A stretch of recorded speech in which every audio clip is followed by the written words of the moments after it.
Баршаңызға сәлем, құрметті менің көрермендерім. Қалдарыңыз қалай? Жазираның асханасына қош келдіңіздер.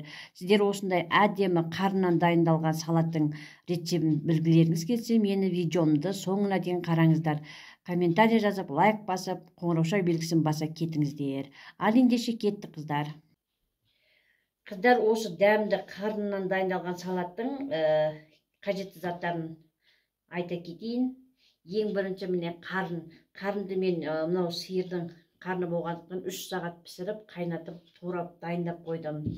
Және болгар бұрышы, пияз, сәбіз, және укроп, көк пияз, чеснок, және уксус, мына жерде дәмдеуіш және қызыл бұрыш, қара бұрыш және қант.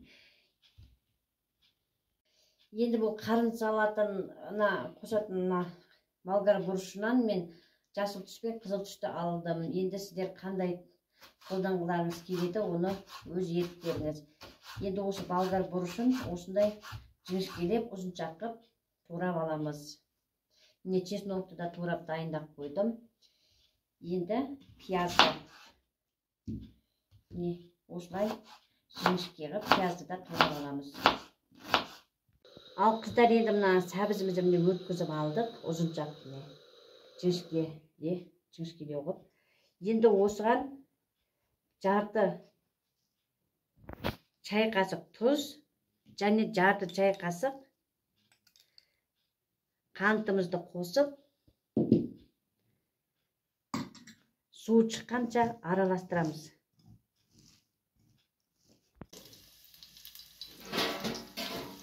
Қызып тұрған майымызға енді алдымен пиязымызды салып, пиязымыз жұмсалғанша қуырып алатын боламыз.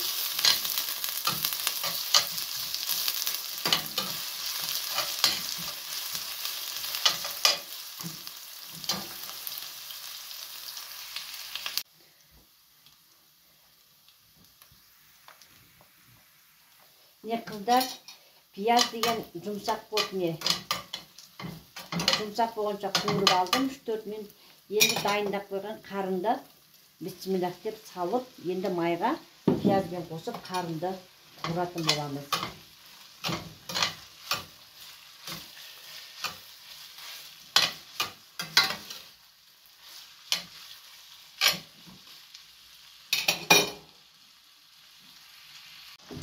Қыздар, енді міне қарынды 4-5 минуттай қуырып алдым. Енді бисмиллах деп болгарский перецті салып, енді қосып қуыратын боламыз.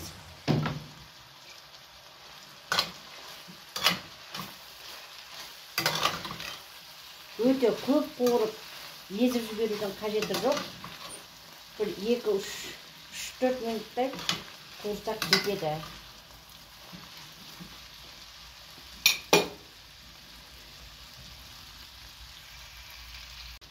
Осы кезде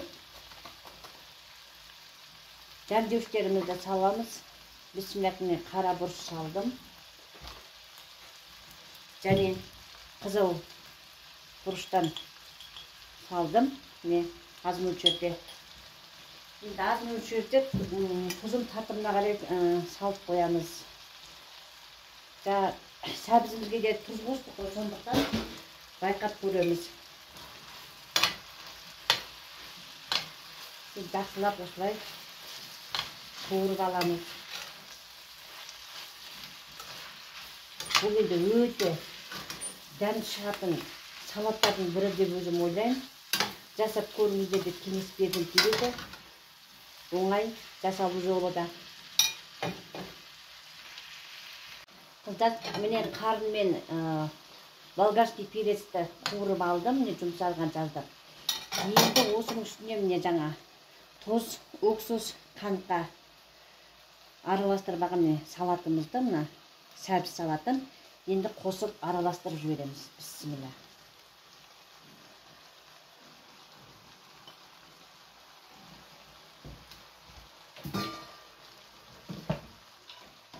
Енді отты өшіріп,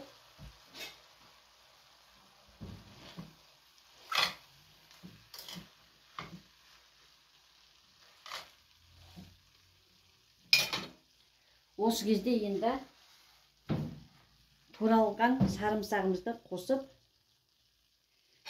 араластырып аламыз жақсылап.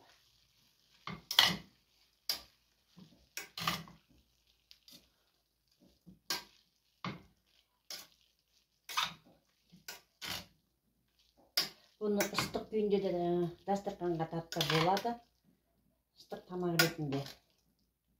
Осылай қарын қуырдақ жасаса да болады. Қарын негізі витаминге өте бай қой. Осылай жасап жесек өзімізге де пайдалы, бала шағаларымызға да пайдалы. Енді осы дайын салатымызға дайындап қойған көк пиязды былай ұзынша турап алдым. Бісміллах деп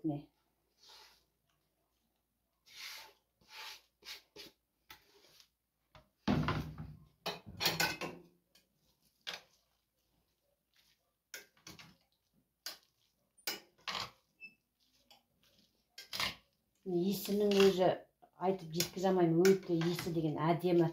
Енді көп рецептерде байқап жүрмін, енді соя соусын құйып жатады. Мен енді ондай соусты көп пайдалана бермеймін.